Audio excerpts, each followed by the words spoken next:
Once, land shaped us all, and water shaped the land. But in Maine, people are still forged by the mountains, lakes, and rivers.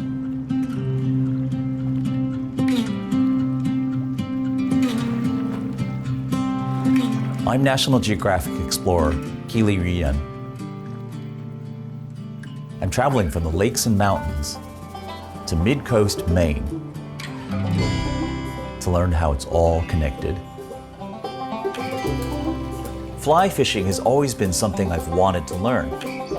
In Rangeley, I get to see the craft of tying flies firsthand and then get out on the water to try to catch some fish. We have something really unique here. From the 1800s, it's been good stewardship that's created this area. Fly fishing really is a real special place. It's outstanding up here, you know, there's nothing really like it. There's over 6,000 lakes and ponds and thousands of rivers in the state, and brook trout are native to almost all of those waters. All right, Logan, I'm stoked for this, man. When I'm casting, my shoulders are relaxed, my elbows are kind of down, and I try not to use my body too much. So give it a try, just get warmed up. Maine is unique where there's thousands of privately owned acres of area accessible to the public. It's vast.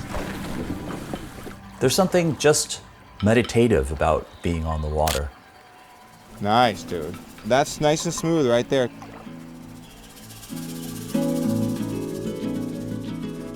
Under the Mahoosic Range, I'm meeting with a traditional canoe builder and an incredible couple.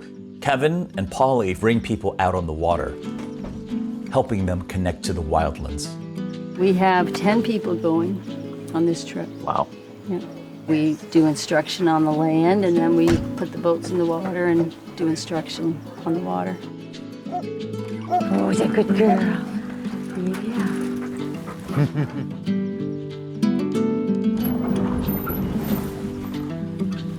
There.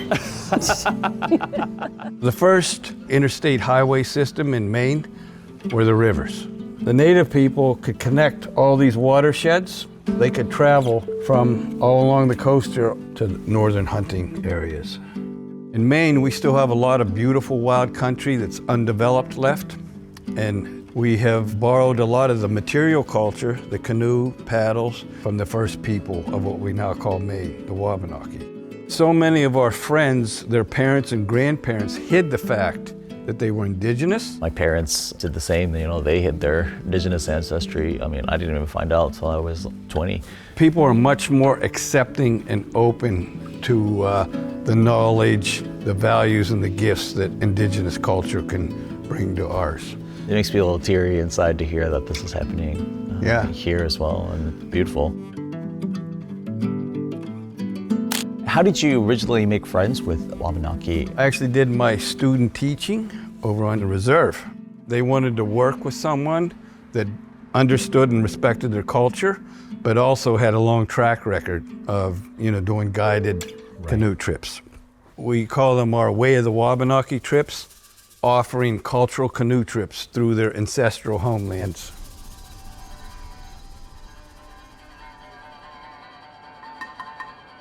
I'm headed south to the lake town of Bridgeton to meet Brian Buckland, a potter who sources local materials like clay, seashells, and gems. Welcome to the train kiln. We go around this side, you can see the firebox. Oh wow, it's huge in here. Further. Hello. That's it. All the wood comes from about 10 minutes from here. We're actually melting wood ash to create the glaze on the pots. So it's like a collaboration with the fire, right? It's a Absolutely. collaboration. 2 ingredients make this glaze. Maine clay from Woolwich, and then this is clamshells that I've collected on the beach. Oh, really? I get trout a lot with these taller cups.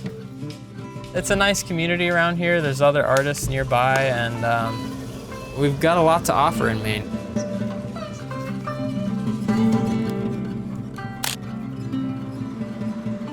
I'm traveling east across the state to the mid-coast. You can see the different rivers and lakes, the fog rolling in, and you can understand why the land is a source of inspiration and creativity for Mainers. At Glidden Point Oyster Farms, I'm headed to learn about the ecology of the Damariscotta River.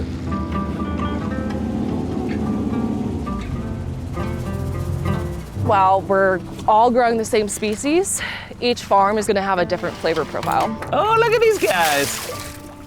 Oysters are like wine. They taste like the region and area that they're grown in. I imagine oysters have been growing here since before you guys came too? We're just the latest chapter. We've been here since 1987 as a farm, but oysters have been on this river for thousands of years and stewarded and cared for by the Penobscot Nation, who are the indigenous people here. You're still tending the whale, which I think is pretty awesome.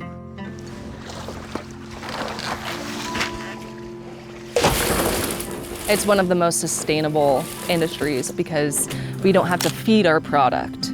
They're eating what's naturally in the environment. The oysters that we're farming are a native species as well, so we think about a lot of the work that we do as regenerative.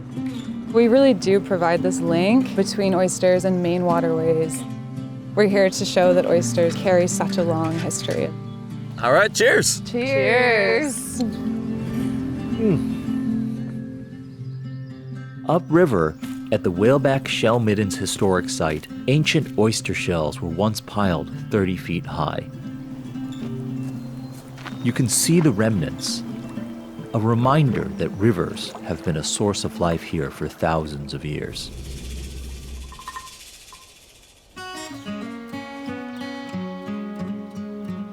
In Liberty Tool, you can just wander for hours. As a boat builder, I'm so excited about all of it. We sell lots of old tools, as you can see. You're going to find anything and everything.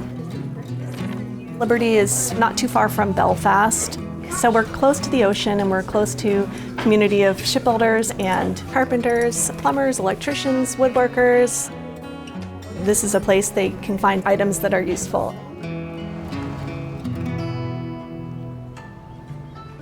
In Belfast, I'm tasting some of Maine's most popular food, the lobster. Belfast is a nice place. It's very low-key. If you want peace and quiet, I think here is a place for you. Most business within Belfast area is family-owned, and everybody support each other within the community. Yeah, we live more like family around here. Kiliii Yüyan is ready. Kiliii Yüyan is ready at the front counter. After my time here in Maine, I've grown to understand the passion, resourcefulness, and love for the community that the Mainers have. It's a feeling I hope other people get to experience.